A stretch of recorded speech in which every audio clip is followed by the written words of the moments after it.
4 village nurses vanished without a trace in 1984. 30 years on, Dr. Harrison Wyatt's discovery shatters the silence. Dr. Harrison Wyatt stood in the doorway of the village hall's kitchen, inhaling the familiar aroma of roasted corn and freshly baked biscuits. It was early October 2014, and the Oakwood Springs Village Harvest Festival was already in full swing. Outside, golden sunlight filtered through russet leaves, casting dappled shadows across the wooden gazebo where villagers gathered. Inside, the long folding tables groaned under platters of apple pies, pumpkin stew, and mason jars brimming with honey from nearby hives. Bates and Son's old upright piano sat in the corner, silent for now, varnished surface reflecting flickers of laughter from the room beyond. Harrison adjusted his dark tweed jacket and straightened his tie. At 58, he had unusual gray flecks in his thick dark hair and laugh lines fanning out from his deep-set hazel eyes. The slight stoop in his shoulders, more from decades hunched over medical records than from age, made him appear older than he was. But his reputation in Oakwood Springs and the surrounding hills ran deeper than any wrinkle. He was the small village's sole physician, and for 30 years he had carried an unspoken sorrow no cocktail of aspirin, amoxicillin, or surgical precision could soothe. He turned toward the hall's main room, where stalls were already filling with families and neighbors in flannel and denim.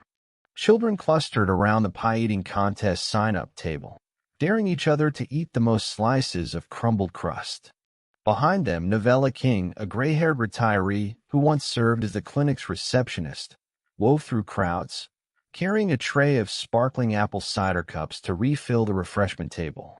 Across from Novella, Sheriff Ben Whitaker exchanged greetings with old friends and newcomers who had moved into Oakwood Springs' tiny cluster of cottages in the last decade. Everything here felt comfortable, routine, safe. Yet for Harrison, routine had a way of fraying at the edges. 24 hours earlier, he had been seated in his dusty office, sorting through unlabeled cardboard boxes in a forgotten storage closet. A loose slip of paper reading Nurses 1984 had poked out of the topmost box. Not that he'd ever forgotten those women, his 4 beloved nurses who vanished one fateful October evening exactly 30 years ago. Even now, decades later, he still felt guilt sharpen in his chest whenever he closed his eyes and envisioned the last time he saw them.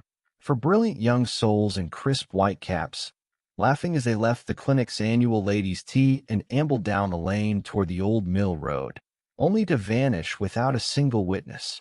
Today, each time someone offered him a grateful nod, "Thanks, Doc. These burgers are delicious." He felt that old pang of inadequacy. He'd been the lead investigator at the time, had accompanied the sheriff on brutal house-to-house searches, interrogations, even late-night stakeouts at the Dusty Mill site. But by morning, his 4 beloved assistants had slipped through the cracks of midnight darkness. All 4 passports, driver's licenses, and identification badges left neatly on their desks. All 4 medical scrubs missing from their lockers. No footprints. No suspicious vehicles reported. Just silence, like a door closing behind them.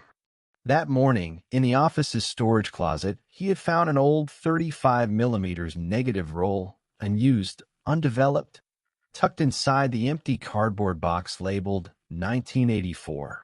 That discovery had sent a jolt through him. He paused as he placed the cardboard box on the floor, flicking the switch on the small metal lamp above him.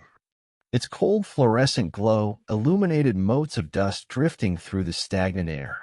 On a lower shelf, beneath old medical charts, he saw a faded manila envelope stamped urgent, do not discard. Inside were 4 individual file folders, each bearing a nurse's name in curling script: Margaret, Maggie Hensley, Barbara Barbengwin, Lucia Lucy Barbosa, and Jeanette Jenny O'Connell. Also inside was the negative roll, still wrapped in its little translucent paper sleeve, with the faint date scribbled in ink, October 4th, 1984. No one could remember who'd placed that envelope there, but it meant the negative roll had never left his office. So all those years, no one else had seen these images. And so, overnight, the festival preparations seemed to blur around him as he left the clinic, the uncut negative clutched in his hand like a lifeline. Now, as he surveyed the Harvest Festival's smiling faces, he felt an unexpected tightness, an electric undercurrent beneath the laughter. He wished he could slip away, find an ad hoc darkroom to develop those negatives right now, strike a match to every pastel memory in his mind, and confirm his gnawing suspicion. Yet he'd learned that in this village, timing was delicate. The festival was a time-honored tradition, and residents would never suspect the doctor, kind, unassuming, of mischievously ducking out in the middle of slews of compliments and grateful smiles. So today, he would don the facade of the benevolent country doctor with a warm handshake and a ready smile. But behind that mask throbbed a single question. What had he never seen in 1984 that suddenly demanded to be seen now? Harrison drifted toward the center of the hall, exchanging pleasantries as the town's mayor, Prudence Fletcher, mounted the low riser to deliver the opening speech. "Welcome, friends, to Oakwood Springs' Harvest Festival," she declared, voice strong despite a faint tremor in her knuckles. "Thank you all for braving another year's crisp October air to celebrate what we're grateful for: good harvest, good neighbors, and good health. Let's give a round of applause to our doctor, Dr. Harrison Wyatt, for overseeing this weekend's free medical screenings." Applause and laughter rippled through the crowd. Harrison nodded graciously but inwardly winced. He planned to spend that time in his darkroom, not manning a clinic booth. A hush fell as a group of elementary-age dancers emerged from behind the stage, twirling in gingham dresses, performing the old pumpkin waltz to easy guitar chords strummed by Melvin Melgains. When they finished, the crowd cheered, small handfuls of gold and red leaves drifting down from a vaulted wooden beam overhead. Then the villagers turned eagerly toward the food tables. Children clamored for sticky sweet cobbler. Elderly couples claimed seats on long wooden benches, sharing powdered donuts and reminiscing about past harvests. The local 4-H club set up a judging table for the top squash, and the smithy's son displayed horseshoes painted in autumn hues. But as Prue Fletcher stepped down from the riser, Harrison's eyes were drawn to the hall's far corner, where a dusty, gold-leaf-framed photograph had been draped from the wall beneath yellowed ribbon banners reading Oakwood Springs history. The photograph, size roughly 16 by 12 inches, depicted the Oakwood Springs Clinic lobby circa early 1984. For young women posed for the camera in crisp nurses' uniforms, polished shoes, and starched white caps perched at a jaunty angle. Their smiles were luminous. Maggie Hensley's chocolate-brown hair fell in waves past her shoulders. Barb Nguyen's short black bob framed her warm dark eyes. Lucy Barbosa's honey-brown curls spilled from under her cap, and Jenny O'Connell's auburn ponytail glimmered in the flash. Behind them, the clinic's cream-colored walls gleamed. Potted ferns tiered on wooden shelves. They looked eager, confident, 4 young graduates on the cusp of doing the work they'd trained for. A small plaque below the frame read, "Oakwood Springs Clinic Nurses, March 1984. In honor of Maggie, Barb, Lucy, Jenny, who departed our world far too soon." That dedication had hung in the hall for years, relatively unnoticed except by the oldest villagers. Now for Harrison, it felt like a weighted reminder, as though the photograph's glass had become a mirror reflecting his own heart's shame. He recalled taking that very photograph himself, supervising a local photographer's shoot before distributing official copies to each nurse's family. He remembered how proud they were to pin those copies on their refrigerators, to slip them into yearbook albums. Today, however, something about the way the crowd milled around it, children pointing and whispering, teenagers nudging each other as if unsure how to react, made Harrison's pulse spike. He swallowed and forced himself to step closer. Beneath the glass, the negative had been cropped and printed so that the 4 were centered, smiles bright.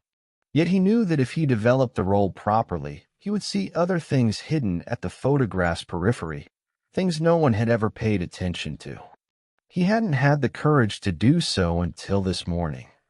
He turned away quickly, palms itching to retrieve that negative from his pocket. The Harvest Festival might as well have been a distant carnival for all he cared. He scanned the hall, seeing laughter, chatter, joyous faces, and autumn shawls. Yet to him, the story of the four nurses was precisely that, a story, a piece of local lore that haunted recitals and anniversaries once every 5 years. Only he remembered the details so clearly, the unfinished needlework projects in Maggie's apartment, the English translations of medical magazines Barb had been collecting, the recipe cards taped in Lucy's kitchen cabinet for her mother's tamales, and the stack of romance novels Jenny had hidden beneath her mattress. Their hopes, their dreams, they all vanished in one evening, leaving Harrison with nothing but unsolved guilt. He made his way to the corner where Novella King presided over a lemonade stand. "Afternoon, Novella," he said quietly, his tone wrote. Novella's powdered gray bun bobbed as she turned. Her face, once bright and eager behind the clinic's front desk, had sagged under the weight of age, her once bright eyes now ringed with dimples and worry lines. "Hello, doctor," she replied, handing him a handmade cup of cider. Harrison forced a grateful smile. "Thank you. Everything seems to be going well," he asked. "Oh, it's bustling. Folks have been telling stories already. Remember how Barb used to stay late, helping Mrs. Carter through her third trimester? Lucy tended to the old Samuels all winter when they had the flu. We've been raising a glass to their memory." Novella's voice wavered. "You know, doctor, sometimes I still think I'll walk into the clinic tomorrow, and they'll be there laughing and chattering." She dabbed her eyes with a faded handkerchief. Harrison nodded, swallowing the lump in his throat. "They gave so much of themselves in healing other people," he said in a hushed tone. "It's only fitting we honor them today." He took a sip of cider, leaving a foamy mustache above his lip. Need to check on the free health screenings outside." He gestured toward a line of folding chairs and a portable cot set up on the grass, with placards advertising blood pressure checks and basic wellness exams. "I'll catch up with you later." "Of course," Novella said, though her face said she wished he would linger. Harrison let the bustling crowd fold him outside.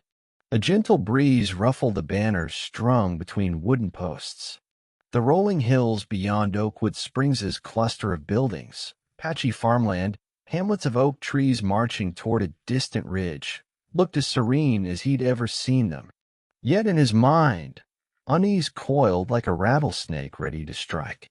He settled behind a small table beneath the clinic's awning, where a battered sphygmomanometer and a stack of blank medical forms waited.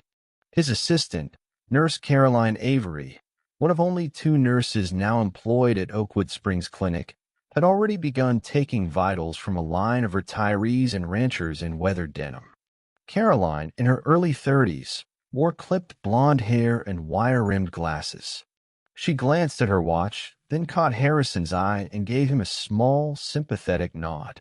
They both knew why he was here today, so that no one would question his presence at the festival.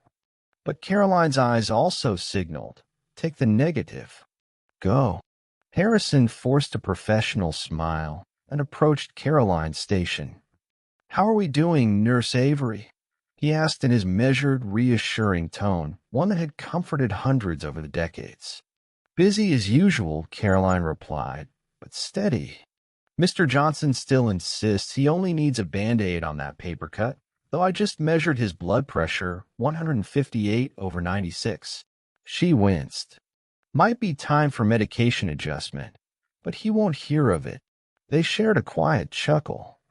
"And Mrs. Caldwell was concerned about her dizziness," Harrison continued. "Did you advise her to follow up with Dr. Hayes at the bigger clinic in Grayford?" Caroline nodded.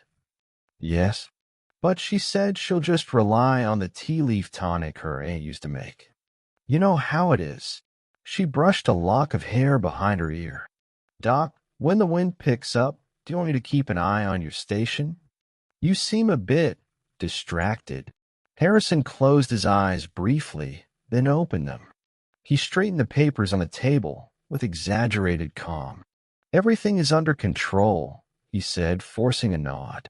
"But I appreciate it." He touched Caroline's elbow for a moment, then stepped away briskly, missing her slightly raised brow. Moments later, he slipped off to his car parked behind the haystack-printed mailbox at the back of the grounds. The negative roll's paper sleeve felt too light, fragile, like a tissue in a gale. Yet within it lay the key to unearthing 30 years' worth of slumbering secrets. Once inside the car, Harrison pulled the envelope from his jacket pocket and slid it open, revealing the small strip of film. He held it to the light. On the translucent paper, a ghostly grid of tiny white and dark squares, countless potential shapes, shadows, and half-glimpsed forms. He exhaled, heart pounding. He popped the sleeve back into the envelope, slid the envelope into his breast pocket, and then inhaled deeply as he sat there. He had everything he needed: tools, chemicals, water bath, in his home's small darkroom. But would 30 years of promise and loss render the image unsalvageable? Or would it reveal a splash of clarity that could finally break the case wide open? He looked up, ready to return to his make-believe cheerfulness at the Harvest Festival. But at that very moment, a flash of movement near the cotton candy stand caught his eye. A young woman in a bright mustard-yellow turtleneck wandered away from the sugar-spun chaos, glancing up and down the field. She wore a practical canvas tote slung over her shoulder and had striking mahogany curls coiled behind her ears. Something about her gawked to Harrison, the look of a stranger, a newcomer. Yet also, faintly, he sensed something in her posture that reminded him of one of the nurses. He blinked and shook his head as she turned the other way. Of course, she didn't matter. Just a passerby, trying to find the long-lost line to the funnel cakes. He forced himself to stand and rejoin the festival. He'd wait until the evening's piano recital concluded. He'd even volunteered to play a short set, then slipped down a hill to his house's small basement, convert it into a darkroom, and see if the negatives would yield any unexpected detail. Maybe, just maybe, he would find something to help him rest. As he walked away, he felt the weight of the photograph on the hall wall behind him, the breeze carrying faint echoes of applause and chatter. For 30 years, Oakwood Springs' 4 brightest medical lights had gone missing under cover of night. And today, for the first time, something was stirring in the oldest negative from that vanished October, waiting to spill a secret that could shatter the placid facade of Oakwood Springs forever. As the Harvest Festival's final ribbons were gathered and the last plates of steaming stew scraped bare, Dr. Wyatt politely excused himself from the lingering clusters of villagers. He strolled down the narrow dirt road toward his house, boots crunching on fallen chestnut husks. In the fading daylight, lacy tendrils of amber light filtered through oak branches overhead, painting mottled gold patterns on the clapboard siding of his modest 2-story home. He entered his living room, where the walls held decades of local lore, sepia-toned wedding photos, framed diplomas, and plates commemorating Oakwood Springs' centennial. He navigated past his daughter's childhood drawings. Her now-grown voice had drifted away long ago with her first job in the city. Yet her artist's eye lingered here, in scribbles of rabbits and rolling hills. He ascended the staircase to the second-floor landing. A narrow doorway led to a small bedroom he converted into a makeshift darkroom. The musty smell of fixer solution and developer still lingered faintly in the air, mingling with the sour odor of damp basement leaks that he never fully repaired. He closed the wooden door behind him, clicked off the overhead light, and allowed darkness to settle. From a low cabinet, he retrieved a small metal tank, a set of canisters, and a reel for 35mm film. On a shelf sat the 4 triangular sink basins, developer at the left, stop bath in the center, and fixer at the right. He placed a dim red enlarger lamp on the workbench and arranged long folding trays beneath it. Next, he withdrew the small envelope labeled October 4th, 1984 from his breast pocket, gingerly withdrawing the negative roll.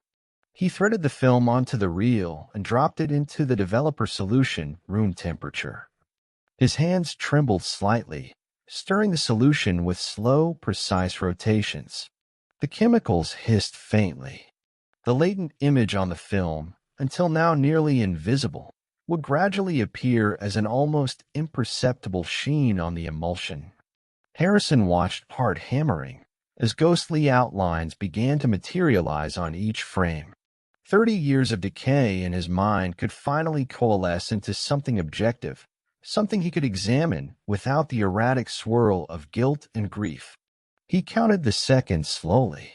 Developer time 3 minutes. Then stop bath for 30 seconds. Then fixer 5 minutes in that basin.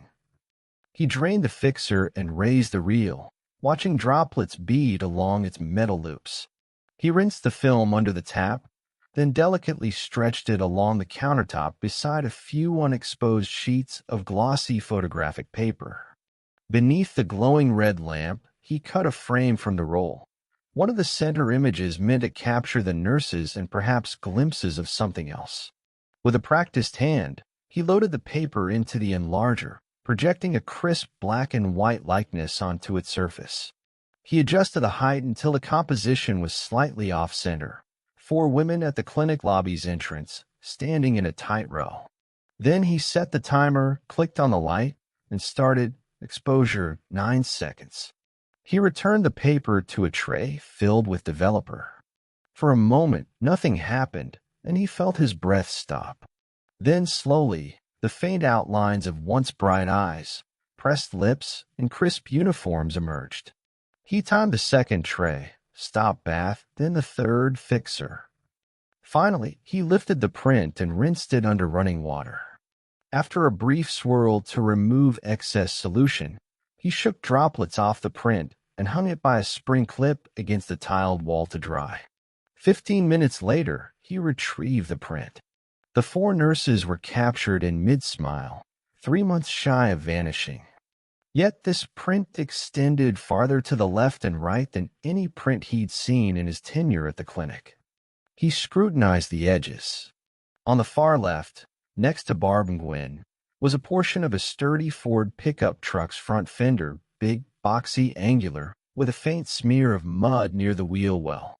He recalled it. In 1984, a rusty pale blue Ford F-150 had belonged to the old mill road rancher, Lorenzo Wren Michaels. He owned nearly 500 acres on the outskirts of town, a placid man reputed to be both generous and taciturn. On the far right, however, was something far more unexpected, a glimpse of a woman's hand resting on a metal railing that led into the clinic's lobby, delicate fingers wearing a simple gold band, faint scar tissue around her forefinger's knuckle. The hand belonged to no one whose name he still recalled. But then beside the railing, a small cluster of notebooks lay splayed across the concrete threshold, 3 spiral-bound journals with worn covers, 2 titled surgery notes, and 1 with chipped blue lettering that read private case logs. Those journals, he realized, had never surfaced back then. And as he leaned in closer, he saw Lisa Wyatt's handwriting in faded script at the top of the middle journal. Clinic Logbook, 1983. Lisa Wyatt, his younger sister, had worked at Oakwood Springs Clinic for the 2 years before she'd moved to Grayford in '83. No one had thought to pack away her notebooks when she left. He closed his eyes, heart hammering, another detail he'd never examined, because he never truly believed those notebooks would matter. Yet now he felt like he'd stumbled into a hidden clutch of lost keys that might finally open the locked door of that vanished October. He fled his darkroom, print clutched in hand, and descended to his office. There, among neatly shelved medical texts, stood a battered oak desk where his typewriter had rested decades earlier. He laid the photograph on his blotter and gazed at it. The 4 nurses in starched white uniforms. The rust-speckled Ford pickup's fender on the left. The edge of Lisa's spiral journals and a single hand on the railing. Even a spattered smear of blood in the bottom step, faint but unmistakable. Someone had smeared blood there, and no one had ever noticed back then. His thoughts flooded with memories. The frantic days after the disappearance, he had pored over notebooks, patient charts, appointment logs looking for anomalies. He had discovered that Lisa had documented an unusual allergic reaction in an unnamed patient in August '83. He had dismissed it at the time as an isolated incident, a rare hypersensitivity to penicillin. Yet here, in that once undiscovered shot, Lisa's notebooks lurked at the nurse's feet. Had someone inserted them into the frame, deliberately? Someone who wanted to remind him of a hidden narrative? Or were they there because he had left them half-stacked when he commissioned that photo shoot? His thoughts spun, dizzy. On the right side of the image, so faint at first, he now noticed a third detail. A sliver of a newspaper lying folded on the concrete floor, its front page dated October 1st, 1984. The headline read, "Local Clinic Scrutinized Amid Rising Pharmaceutical Theft."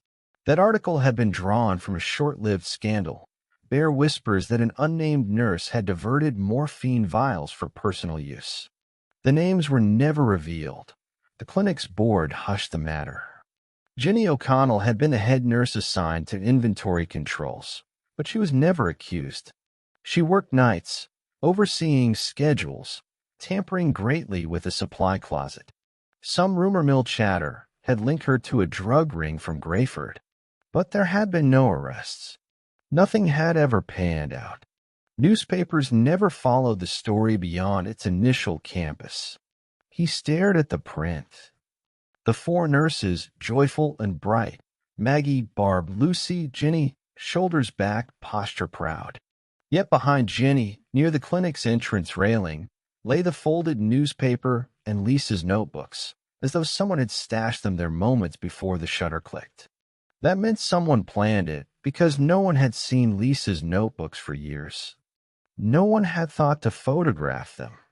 But someone did. Why? He felt bile rising as disorientation clouded his judgment. Two paths now lay before him. Rush to Sheriff Whitaker with this explosive print, exposing every possible link. Lisa's notebooks, the fraudulent drug allegations, the unlicensed morphine theft, and risk igniting a scandal that could tear Oakwood Springs apart. He might also risk exposing his own past, for he'd been the one who archived Lisa's notebooks after her departure, never noticing that someone had inserted them into the negative frame that day because he was distracted, placing the nurse's formation front and center.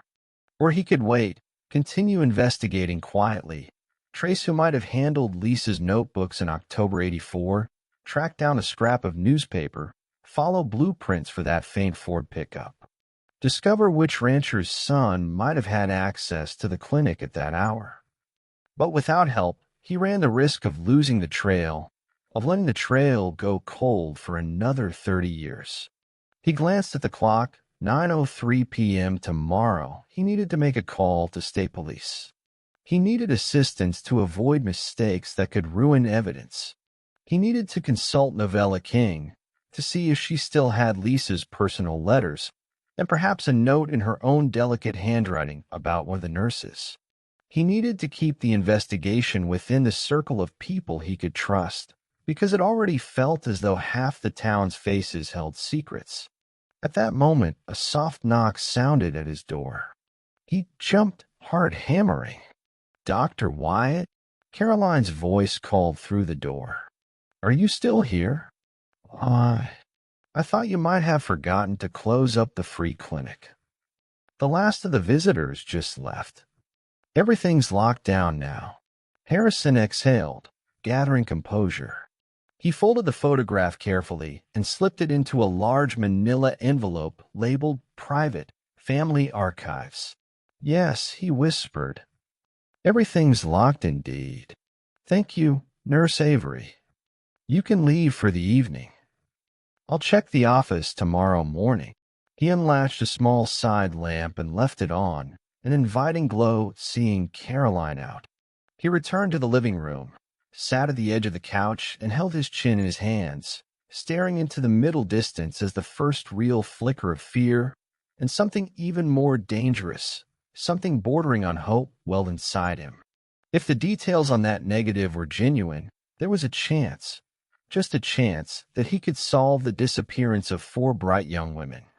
But that meant unraveling secrets buried for 3 decades, secrets that someone in this village might kill to keep hidden. The next morning, the sun rose pale over Oakwood Springs' sleepy rooftops. Harrison awoke at 5:30 a.m., exhausted yet determined. He drank a cup of black coffee on the back porch as the farmhouse dog, an elderly collie named Mabel, ambled over, nuzzling his leg. He scratched behind her ears, then rose to his feet, tapping his fingers along the railing as he watched dandelion seeds drift through the lawn's dew. He rehearsed his next steps: contact Sheriff Whitaker by late morning, ask for a discreet meeting, reach out to Novella King about Lisa's missing journals, call the state police unit in Grayford for backup on evidence processing, find out if someone could identify the Ford pickup's partial license plate from Oakwood Springs' motor registry in 1984.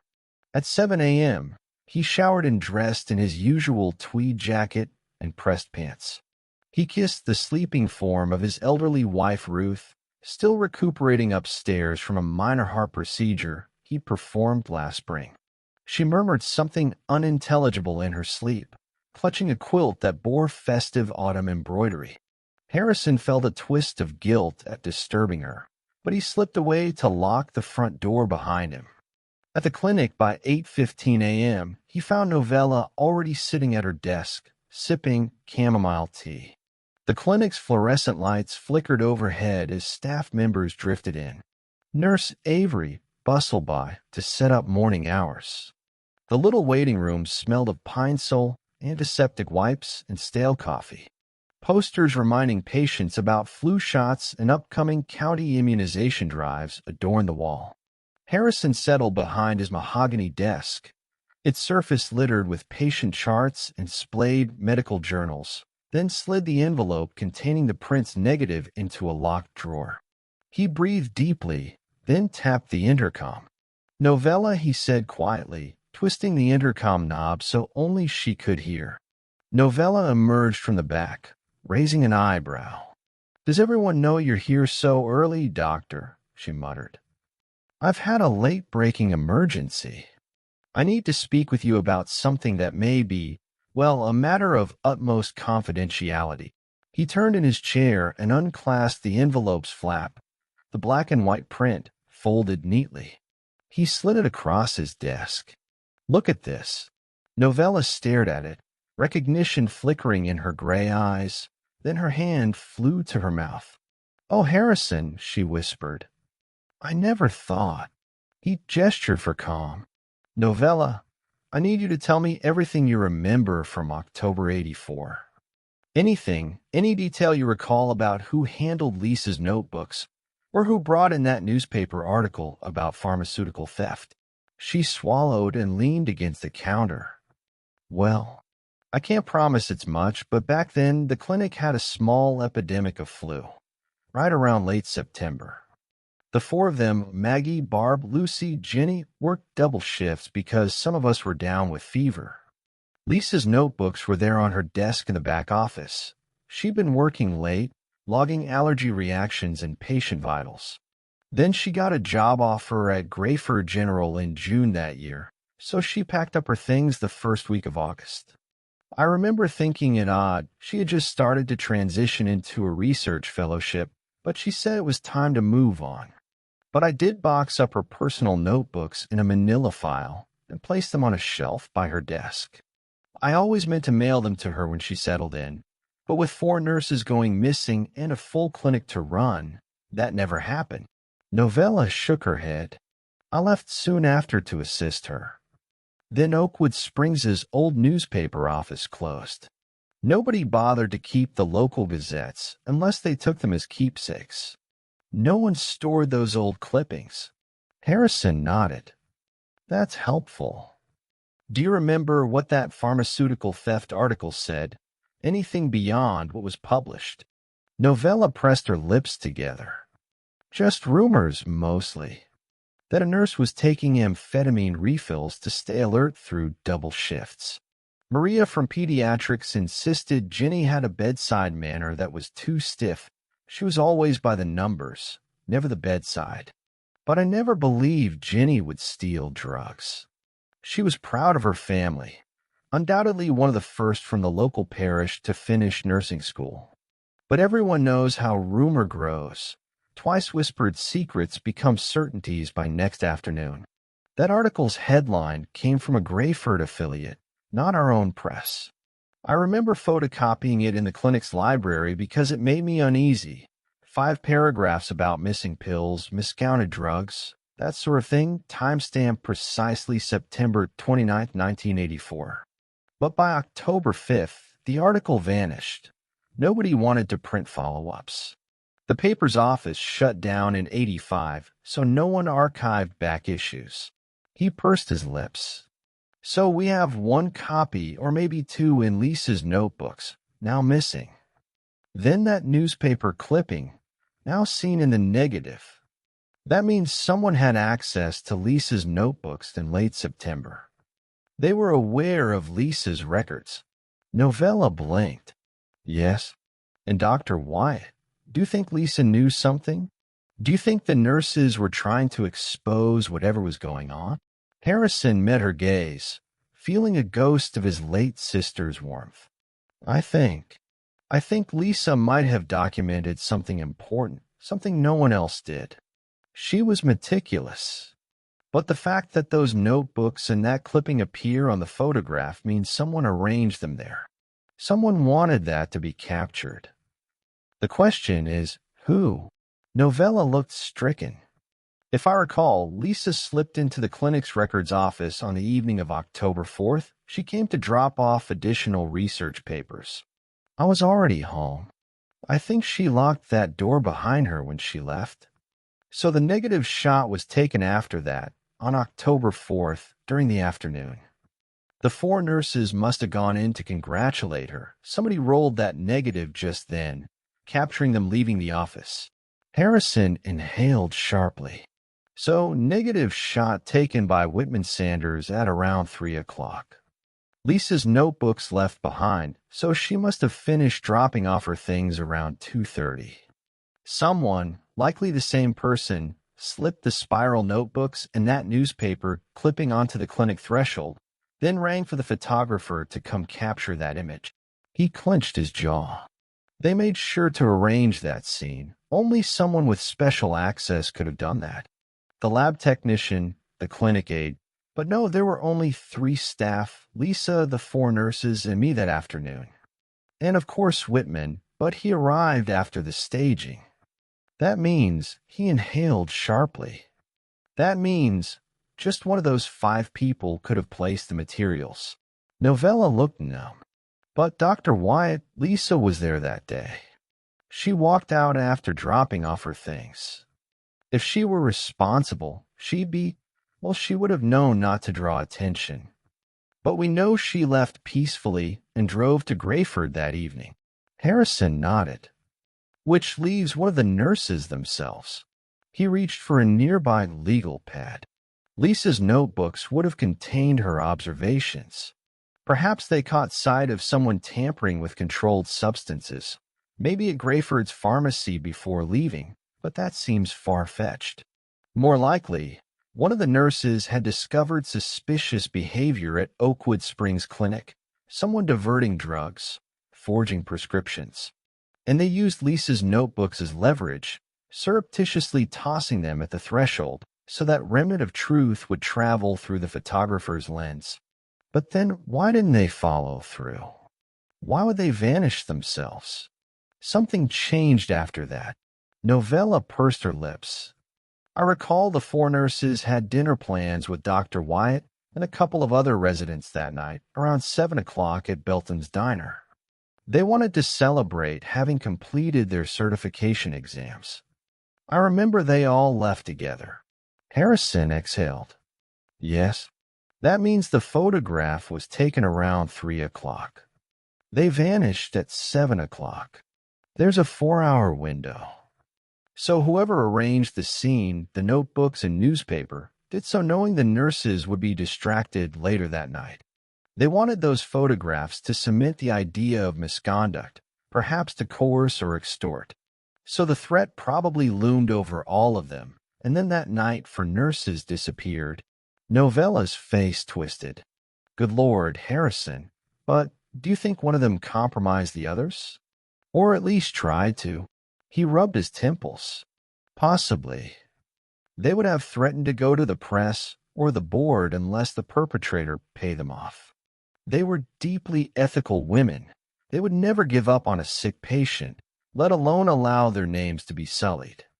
If that someone was a trusted figure, maybe a senior volunteer, or someone they knew intimately, then fear could drive them to disappear voluntarily.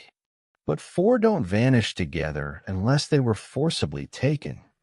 And the fact the staging occurred in the open lobby suggests it was public, daring.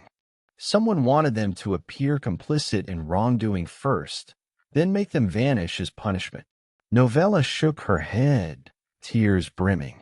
I didn't realize you held so much back from me, Harrison. I never knew the full details. He closed his eyes. I didn't either until this morning. They lingered in the hush of the clinic's front office as mid-morning sunlight slanted through the blinds.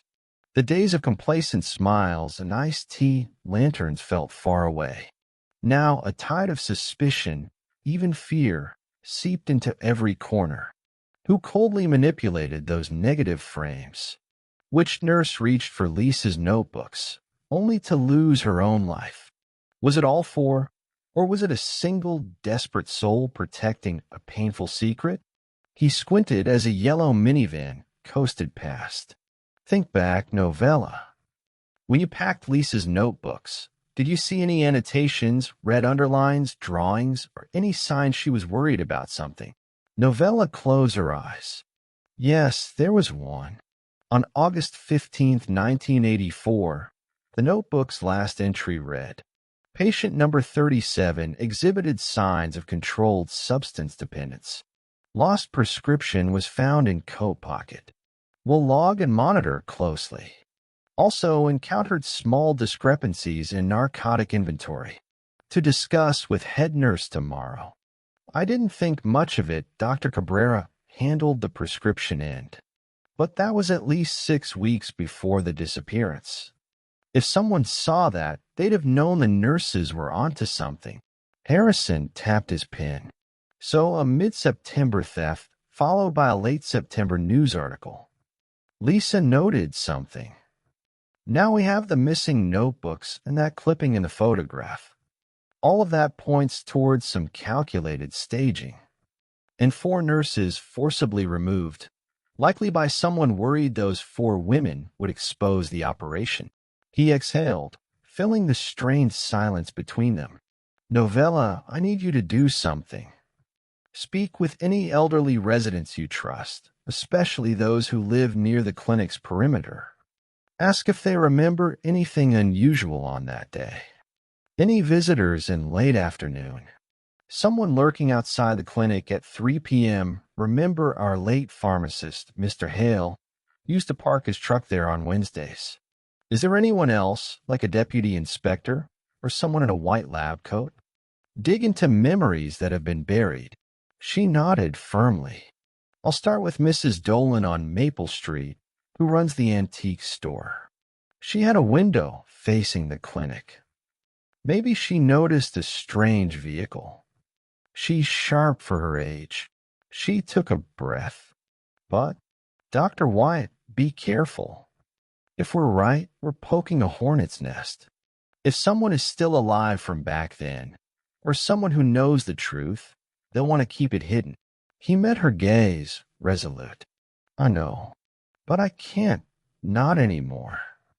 I owe it to the 4 of them and to Lisa's memory, even if it unravels everything else. Novella nodded, tears in her eyes. I understand. I'll help in any way I can. He folded the photograph and slid it into his locked briefcase along with Lisa's notebooks, still neatly bound, pages crisp though a bit yellowed by age. He locked the briefcase with a soft click and slipped the keys into his jacket pocket. Outside, Oakwood Springs was waking up. A milk truck rumbled down Main Street. Cows mooed from the green farm. The church bell tolled 9 a.m. It was still a quiet place, innocent to the untrained eye.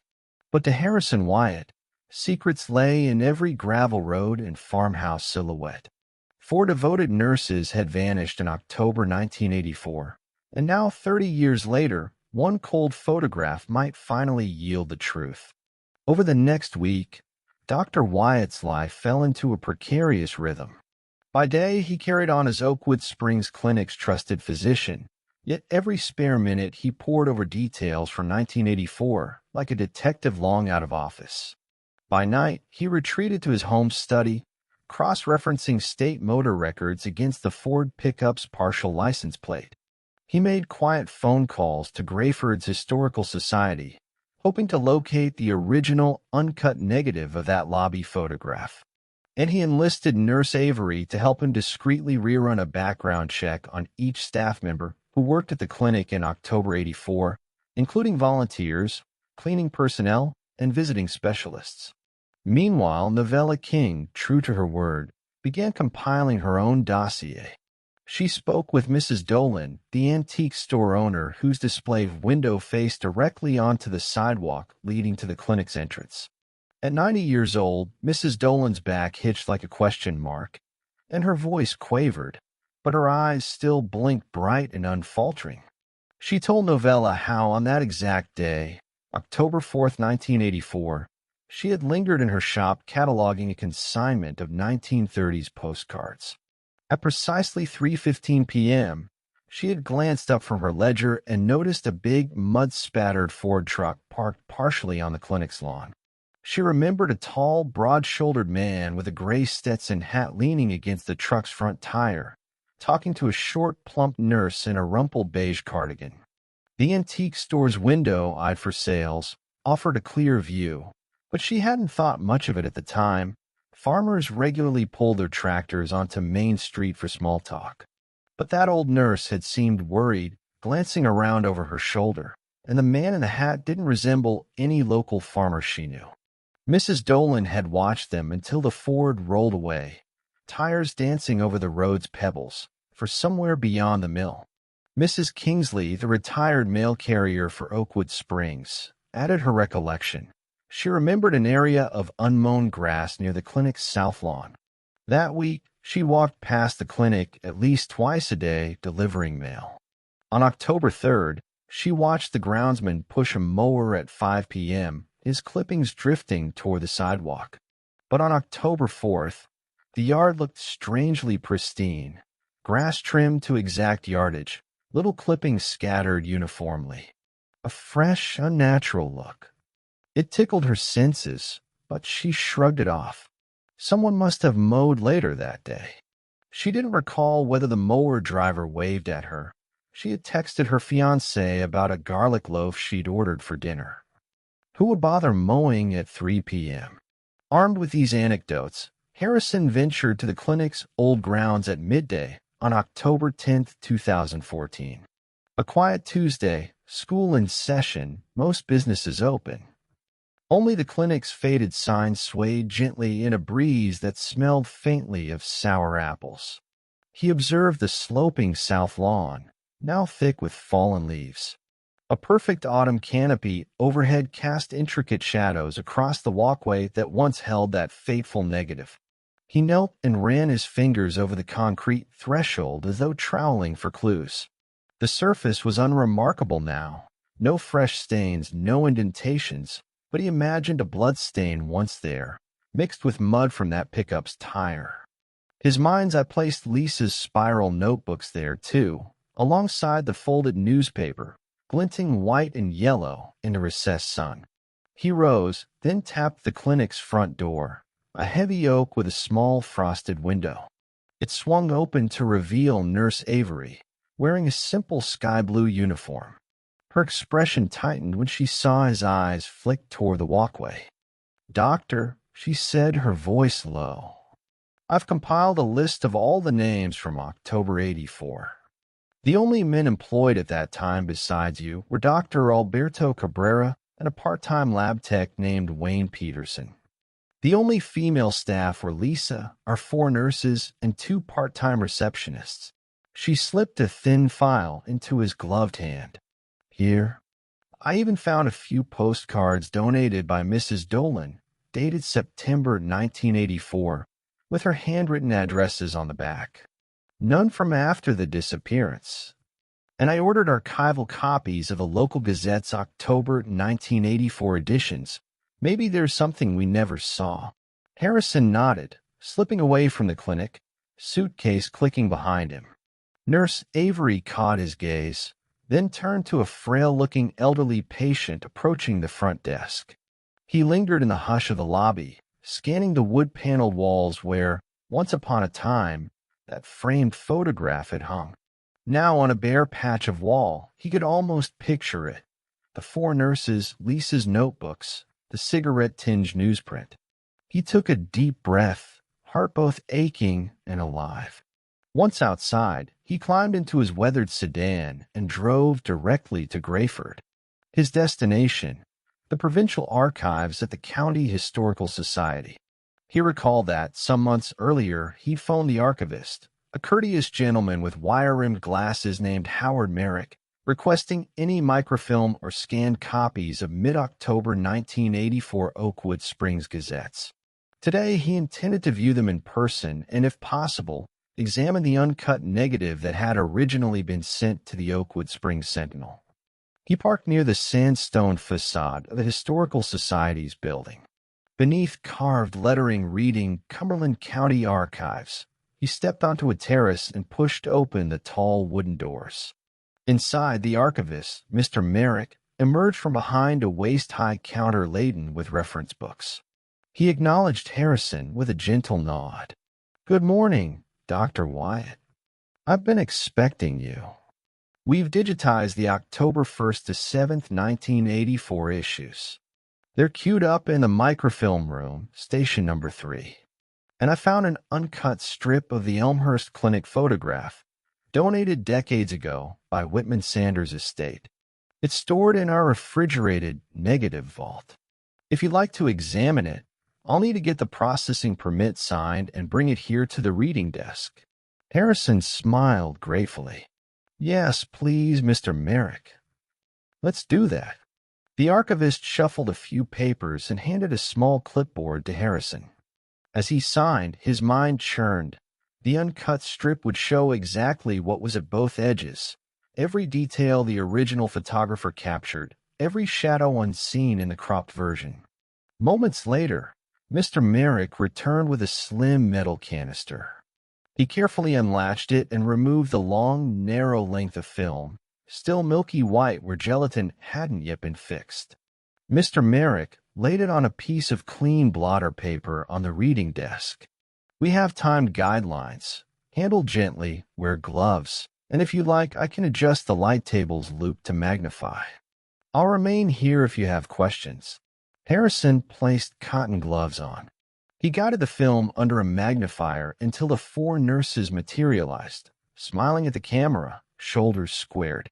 He traced the edges until, on the left, the front fender of that pale blue Ford pickup appeared, mud spattered across the tire's deep treads. On the right, once again, emerged the same pattern.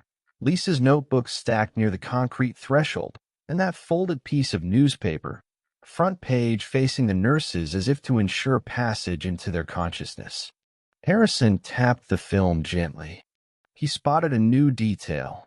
Just beyond the horizontal slats of the clinic's handrail, between Lucy and Jenny, a fragment of a man's boot heel, polished leather scuffed at the toes. The photographer had angled the shot so the nurses filled the center. All these peripheral cues only appeared because the strip was uncut. He slid the negative back into its container, feeling a sudden dizziness. This wasn't coincidence. Someone had arranged every element: the muddy Ford, Lisa's notebooks, the newspaper, and even the sliver of a boot, out of frame in the printed version but here in plain sight. That boot heel belonged to someone posted at the clinic's entrance, half hidden behind the railing while that stage scene played out. Someone had known precisely where to place everything so that Whitman Sanders would snap the shutter here, capturing every false clue at their feet while the nurses stood oblivious in the center. "Doctor." Mr. Merrick cleared his throat politely. "Do you need assistance transcribing what you see?" Harrison exhaled, his chest tight. He carefully replaced the negative and sealed the canister with a quiet click.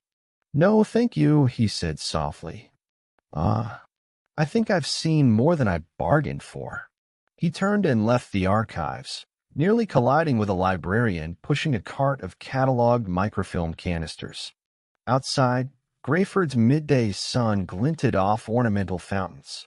Harrison's heart pounded as he climbed into his sedan. He flipped his coveralls, a crumpled sleeve, over the passenger seat. He had enough evidence to call the sheriff. But he paused, mindful of the sheriff's long-standing reluctance to dredge up old wounds. Sheriff Whitaker believed that as long as no one pressed charges, the village would sleep more soundly in ignorance. But ignorance, Harrison realized with a jolt, had blood on its hands. By mid-afternoon, he arrived back in Oakwood Springs, convening an impromptu meeting with Sheriff Whitaker inside the sheriff's wood-paneled office. The sheriff sat behind a battered desk, flanked by wide windows overlooking Main Street. Ranchers drove by in pickups. Children on bicycles traced the sidewalk. A squad car idled outside. Sheriff Whitaker, a bulky man with a salt and pepper mustache, folded his hands as Harrison laid out the uncut negative, the glossy print, and Novella's notes. The sheriff's expression flickered from disbelief to alarm as he examined the evidence. "Doctor," the sheriff said finally, voice low, this could blow the entire county's mind. "Do you realize that Mrs. Hensley's brother lives in Cumberland Springs? That Dr. Cabrera is still practicing across the state line." He tapped his pen nervously. "If these notes point to a conspiracy that large, they implicate someone who staged the scene that afternoon in October 1984, Harrison interjected. Someone who had intimate access and the nerve to risk capture on the negative by placing Lisa's notebooks on the threshold. We know it happened around 3 p.m. The suspects, Lisa, the 4 nurses, Dr. Cabrera, or Wayne Peterson, the lab tech. Lisa was there until 2:30 and left. Dr. Cabrera was in the surgery wing until at least 2:45, according to Mr. Hale's shift records. Wayne Peterson stocked vials from 2 to 2:30. The 6 of us were the only ones with free access. One of those 5 took the notebooks, that newspaper clipping, and then orchestrated the nurse's disappearance. They used the negative as bait, ensuring that whoever saw it would believe the nurse is complicit in wrongdoing. The sheriff set the print down slowly. "You think it was one of the nurses themselves, maybe Barb, Lucy, Maggie, or Jenny, who set the trap, then realized they would never free themselves and vanished." Harrison exhaled. "Or they were forced. We don't know if 2 or more conspired. We only know they disappeared minutes after that stage photograph. Someone frightened them, extorted them, then forced their departure, or else they tried to run, but something else happened. But until now, we had no clear idea of motive. That newspaper clipping about pharmaceutical theft, that hadn't been local. It was syndicated from Grayford. If someone in the clinic's hierarchy was diverting pills, conceivably to suppress dealers, the 4 nurses who discovered it would threaten to speak out. They were all idealistic. The presence of Lisa's notebooks confirms the investigation. That someone here wanted them silenced. Sheriff Whitaker closed his eyes, then met Harrison's gaze. "I'll have to bring state police in. They'll assemble a cold case unit. We'll need warrants to search Dr. Cabrera's office, Wayne Peterson's property, and possibly the old lab supply closet, though most of it's been mothballed. And we need to find the residents of the nurses' families. Maggie's parents moved to Cumberland Springs in '86. Barb's widow is back in Seattle. Lucy's mom passed away in '90. Jenny's fiancé, Detective Reynolds, he's retired now, or did I tell you he was a detective in Grayford PD?" He paused. "You understand, this could detonate every relationship in Oakwood Springs. But if we don't do it, those 4 women will never know justice." Harrison's chest ached. "I agree. Let's proceed." That evening, A crisp wind chased amber leaves across Oakwood Springs' winding roads. At 8 p.m., Sheriff Whitaker convened a small crime scene team at the clinic. He arrived with two state police detectives, Detective Karen Alvarez and Detective Marcus Dean from Grayford. Staten Island shone from their shields as they introduced themselves to Harrison and Nurse Avery in the clinic's deserted lobby. The overhead fluorescents hummed faintly, illuminating Dr. Wyatt's darkened offices just beyond. Detective Alvarez, a lean woman in her early 40s with keen eyes, studied the floor where the nurses had vanished.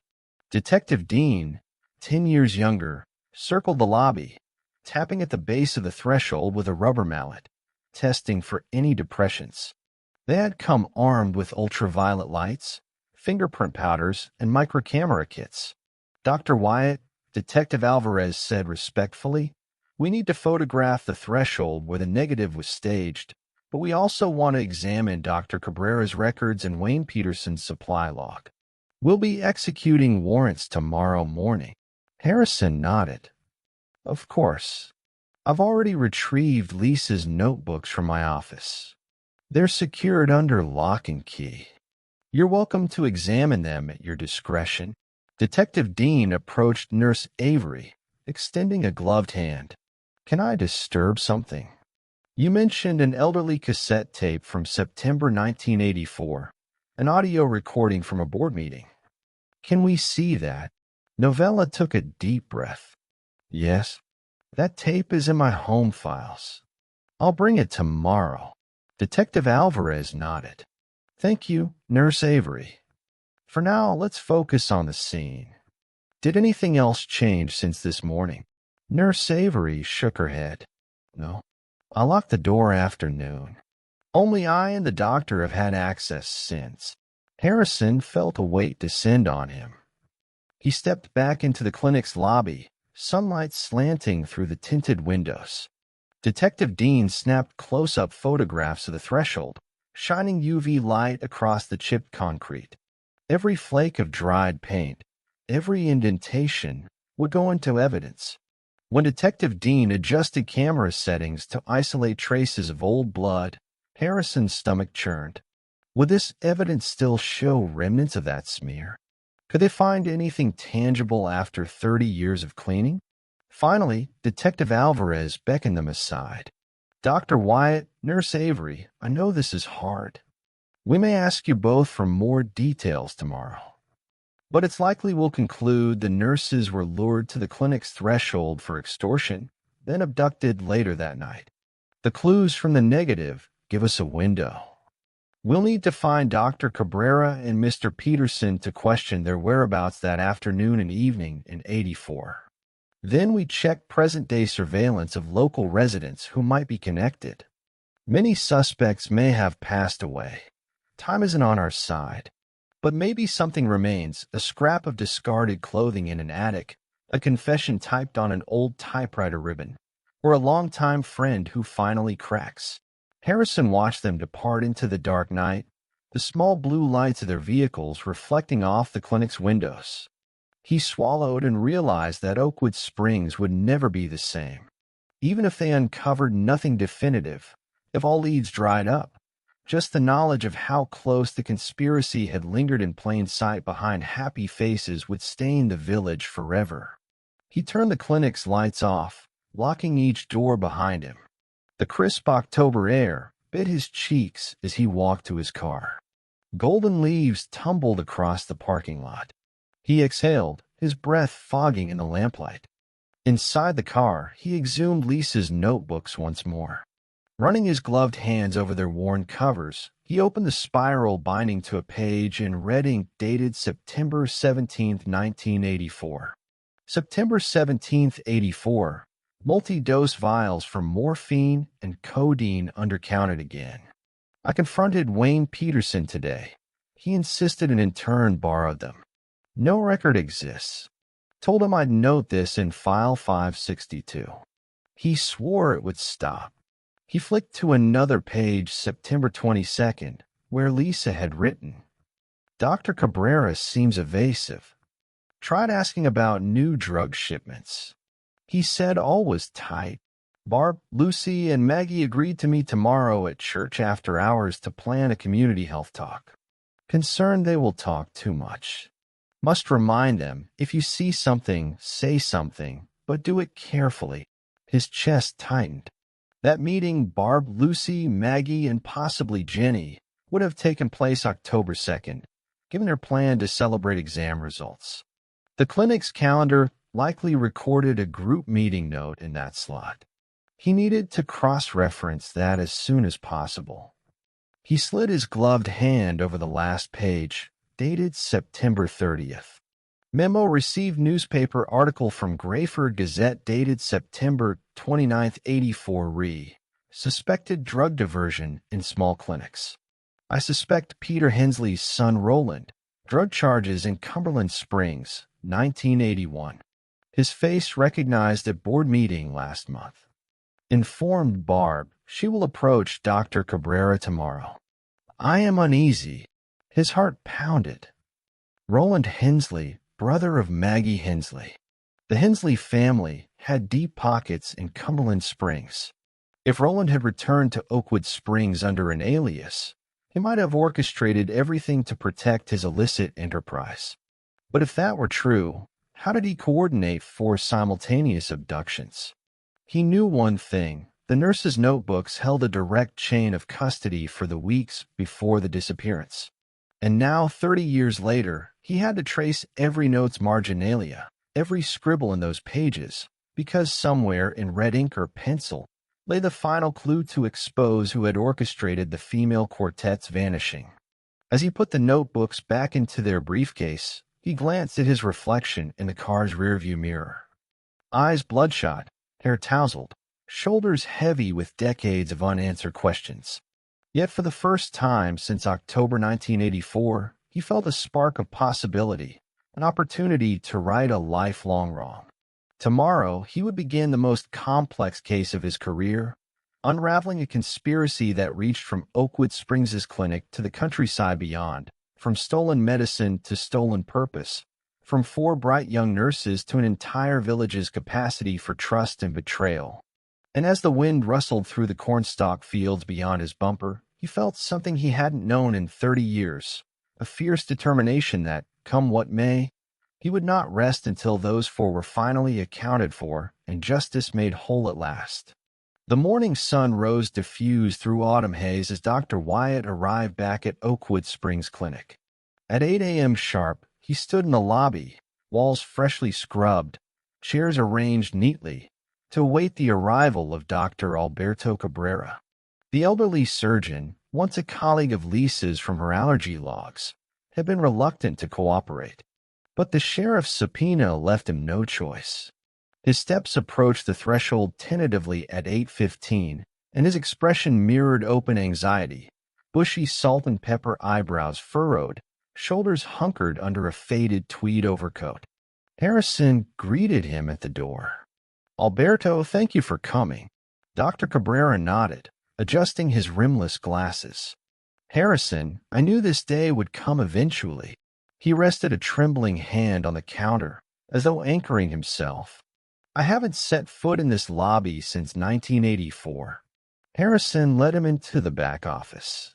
Soon, state forensic technicians moved quietly around, dusting for fingerprints by the threshold and swabbing floor tiles for DNA.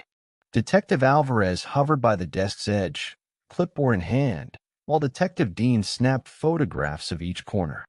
Dr. Cabrera sank into a rattling metal chair. He folded his hands and exhaled slowly. You have that photograph? He asked. Harrison retrieved a sealed evidence folder and opened it gingerly on the desk. He slid out the glossy print. Dr. Cabrera's eyes lingered on the 4 women, crisp caps perched jauntily. I chose to develop a version that excluded those details. I didn't want it to be public knowledge. His voice shook. Harrison set a hand on his shoulder. Alberto, we need your recollection. That afternoon, October 4th, 1984, where were you between 2 p.m. and 7 p.m.? Dr. Cabrera's face paled. I was teaching a medical lecture at Grayford General. I've always been an adjunct professor there. I arrived by 1:30, finished by 3:30. I was back here in Oakwood Springs by 4:15, checked on patients in room 2. Then he stopped, closing his eyes. I don't remember exactly what happened after mailing those letters to my son. That day was... I blocked it out. Detective Dean interjected, voice neutral but probing. Doctor, we have the time-stamped attendance log from Grayford General. You do appear in their records from 1:30 to 3:25. Your signature is there. But between 3:30 and 4:15, there's no record of you. Can you recall what you did during that 45-minute window? Dr. Cabrera swallowed. He closed his eyes again. I can't remember. I might have stopped by the clinic's back lot for fresh air. One of the nurses told me she needed some help understanding a rare allergy case. I recall thinking it odd, her listing of drugs, some psychoactive medications that I'd never prescribed. He ran his hands over his tired face. I told her I'm sorry, I can't help now. I'm behind schedule. The next thing I recall, I was examining a bruise on Mrs. Johnson's arm in room 2. Then I checked the diary I'd given Lisa, notes for case beta. That's when I noticed the missing folders. He exhaled. I've never admitted this before, but for a moment I wondered if the nurses had taken them. I was so angry. How dare they even think about confronting me? I never even considered that could lead to anything more sinister. Harrison watched him carefully. Dr. Cabrera, do you recall hearing anything from Nurse Hensley about an organization that sought to bring attention to that hospital's pain management, pain clinics, in Grayford? She had an interest in opioid dependency research, I recall. Dr. Cabrera sighed, rubbing his temple. Yes. In September of '84, Maggie asked for my guidance on prescribing methadone safely. She was concerned about rising addiction cases. I told her I'd review some studies from the University of Texas when I returned to my office. I never delivered. There was paperwork, files I forgot among the mess of my desk. He looked down at his clasped hands. If she'd asked for it that day, if the medication log showed liabilities, I might have known something was off. Detective Alvarez wrote in her notebook, "So you returned to Oakwood Springs Clinic at 4:15, tended to Mrs. Johnson's bruise, and discovered missing folders. Did you alert anyone that evening, Novella, Nurse Avery, or any board member?" Dr. Cabrera shook his head firmly. No, I was embarrassed. I didn't want to look incompetent. I never told anyone. I stuck to my rounds, finished that night's shifts, then attended a fundraising dinner in Grayford. I spent the weekend at my son's football game. He closed his eyes. I thought foolishly it would blow over. But by Monday, the nurses were gone. Detective Dean leaned forward. "Doctor, could you identify the set of disorderly shoe prints in front of the lobby?"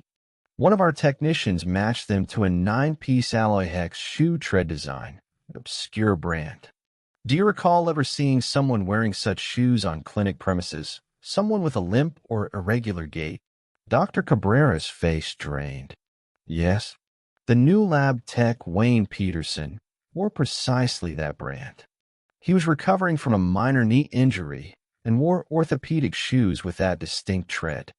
I remember the design because I once considered buying a pair myself.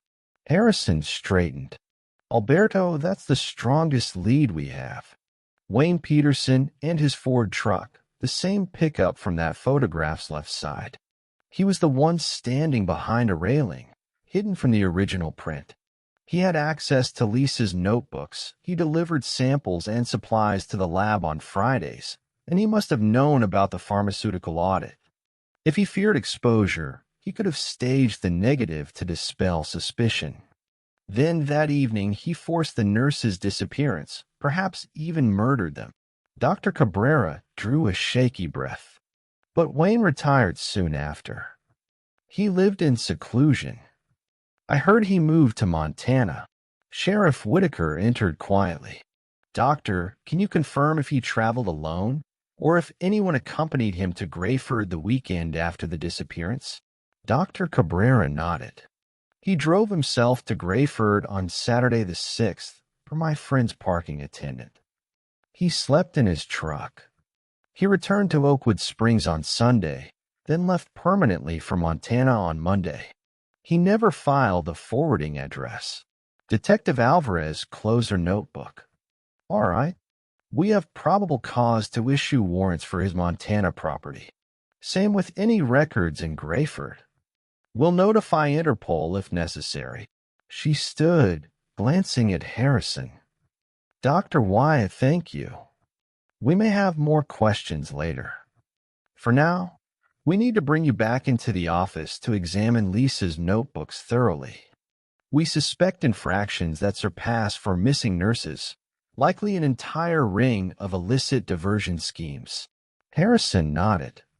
He felt numb, as though the world had tilted on its axis. For lives had been shattered, secrets that lay dormant for 30 years were about to be exposed. He stepped back into the clinic's lobby, sunlight slanting through the tinted windows. Nurse Avery met him with quiet resolve. Doctor, we move fast now, she said gently. He inhaled, steeling himself. Yes, let's move. Over the next 2 days, Detectives Alvarez and Dean scoured Wayne Peterson's last known addresses, eventually locating his property outside Helena, Montana, where his Parkinson's ravaged gait matched the traces found on the clinic's threshold.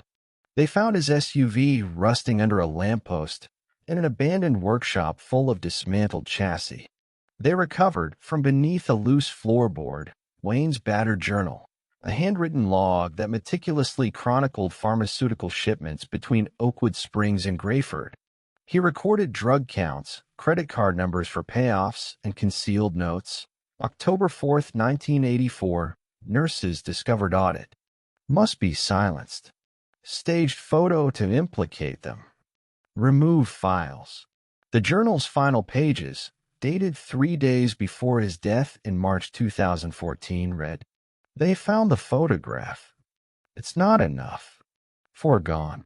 Only I know where. If they dig too deep, they better be ready. Within 1 week, Wayne Peterson was deceased, an apparent heart attack at age 67, leaving no opportunity to interrogate him. Yet his hidden journal, the uncut negative, and Dr. Cabrera's testimony formed a deadly triangle of evidence. Detectives took the scalpels of truth to Old Bones. They uncovered the clandestine burial site beneath an abandoned grain silo on Wayne's property. Beneath hardened earth lay the skeletal remains of 4 women, identified by dental records as Maggie Hensley, Barbara Nguyen, Lucia Barbosa, and Jeanette O'Connell. Each had been interred separately, with no ceremony or marker.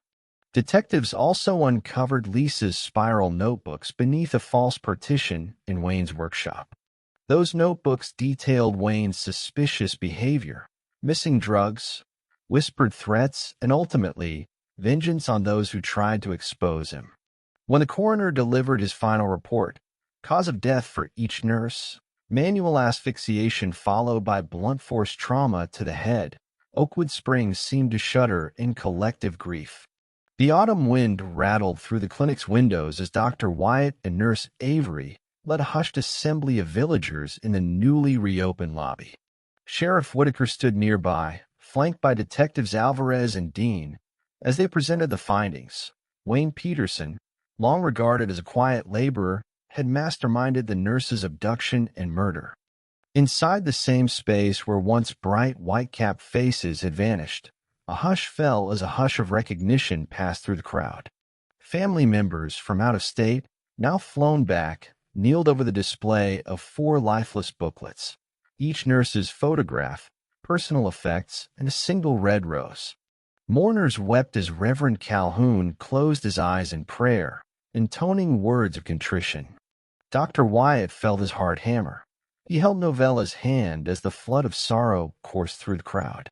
That night, Dr. Wyatt returned home to sit in his study, the weight of loss nearly suffocating him. He poured a glass of bourbon and gazed at Lisa's notebooks, now resting on his desk. The flicker of lamplight danced across his sister's neat, looping handwriting. He traced a note, "Maggie, Barb, Lucy, Jenny, please be careful." The closing line, "I fear for your safety," felt like a prophecy. He let tears flow freely for the nurses who'd never see their 40s, for Lisa who had locked away secrets too heavy to bear, and for all the small joys ripped away from the families in Oakwood Springs. A week after the grim confirmation of Wayne Peterson's guilt, Oakwood Springs stood at crossroads, grief, relief, and quiet celebration of 4 lives discovered at last. The Oakwood Springs Clinic's lobby had been converted into a simple memorial. A wooden lectern held Lisa's spiral notebook sealed in plexiglass, the uncut negative framed and protected behind glass, and 4 small glass cases displaying each nurse's stethoscope, name badge, and a single white lily. On a crisp October afternoon, the congregation assembled for a short service led by Reverend Calhoun. He stepped up to the lectern, voice quavering but steady. "Today, we gather not only to mourn lives stolen, but to honor the courage of Maggie, Barb, Lucy, and Jenny. Let us remember their dedication, their compassion, and their sacrifice." The hush was profound. Only a distant train's whistle and brittle leaves skittering across the parking lot punctuated the silence. Dr. Wyatt and Nurse Avery stood side by side as each nurse's brother or parent stepped forward. Maggie's brother, Thomas Hensley, a tall man with sorrow etched into his lined face, reached out to touch his sister's stethoscope. Barb's mother, Mine Gwen, pressed a white lace handkerchief to her eyes. Lucy's cousin, Javier Rodriguez, whispered a prayer in Portuguese as he cradled his aunt's name tag. Jenny's fiancé, retired Detective Charles Reynolds, placed a single carnation beside her badge. Reverend Calhoun blessed the prayer books and invited the crowd to speak. One by one, villagers shared stories: how Maggie tended to surgical patients with warmth, how Barb read to bedridden children each Saturday morning, how Lucy's tamales warmed the community potluck, how Jenny's gentle humor lit up even the darkest days. Carol Fletcher, the mayor, broke down as she recalled how the nurses had walked her through her first cancer diagnosis, holding her hand as tears streamed down her cheeks. Each memory shimmered with affection, and tears flowed freely among the gathered. After the service, the villagers moved into a circle around the lobby's center. Dr. Wyatt stepped forward to speak, voice surprisingly steady. 3 decades, 30 years, is a long time to carry grief, unanswered questions, and silent prayers. Today, we have closure. But we also have a task before us, to remember these 4 women who lived not only as nurses but as sisters, friends, mothers, daughters. Their lives mattered, and their loss left a void that only each of us can fill in our daily choices. He paused, his lips trembling. "I want to dedicate this clinic's new Radiant Hope Scholarship Fund in their names. It will help worthy students pursue nursing, medicine, or healthcare, so that Maggie, Barb, Lucy, and Jenny's legacy of service will nourish our community for generations to come." Murmurs of approval rippled through the crowd. Carol Fletcher placed a framed check for $10,000 on the lectern, seed money raised by a fundraiser at the Harvest Festival, where villagers had donated their time and crafts. Nurse Avery stepped forward, tears in her eyes, and accepted the check. Later that afternoon, Dr. Wyatt returned to Lisa's notebooks in his home study. He flipped through the final pages, lines scribbled hastily as though penned by someone seeking confession. One entry, dated October 3, 1984, stood out. "My heart is heavy. I fear they will try to protect others by any means. Maggie, Barb, Lucy, Jenny, promise me you'll act carefully. Discretion above all. If you can't trust those entrusted to heal you, then who can you trust? Tomorrow I plan to leave at dawn. I'm mailing these to Dr. Wyatt in case anything happens. If he doesn't receive them, I'll come back to Oakwood Springs myself to uncover the truth." Each word felt like a dagger to Harrison's heart. Lisa had known her sister had gone missing for weeks before she'd left Oakwood Springs for good. Her notebooks made plain that she felt guilt, believing she should have stayed, that she could have prevented the tragedy. Harrison's chest squeezed until it felt like his ribs might crack. "Lisa," he whispered, "I'm so sorry I couldn't keep you safe." He gently closed the notebook and retrieved a letter he'd found tucked at the back of the spiral, typed on pale blue stationery, initiated with Lisa's familiar slanted script. "Dear Harrison, if you're reading this, I have disappeared, and Oakwood Springs is in mourning. I cannot run from this any longer. The 4 detectives, my friends, have been abducted. Someone with authority here in the clinic is responsible. Their brightness, their trust in our sworn duty to heal finds them lost now. If I disappear, you must promise to keep searching. If I live, I will return. But I know I cannot stay with them gone. Remember me, remember my love for medicine. Find the one who sickens the innocent and bring them to justice. Your loving sister, Lisa Wyatt, M.D." He folded the letter, careful of its creases, and placed it by her photograph on his desk, her face smiling as though she'd never borne the weight of her sister's secrets. He pressed a button to dim the lamplight, his throat raw and heavy. Outside, dusk painted the hills in lavender and rose. Mabel, the collie, nosed his pants leg, offering a gentle nudge. He stroked her muzzle, whisper soft. "It's over, girl," he murmured. They're finally at peace. Weeks passed, and Oakwood Springs slowly transitioned from grief to renewal. At the newly dedicated Radiant Hope Scholarship ceremony, held in the same hall where the nurse's photograph once hung, Dr. Wyatt delivered the keynote address. He addressed a room filled with eager young students, their futures bright with possibility. "As many of you know, this scholarship honors 4 remarkable nurses," he said, voice steady, eyes bright.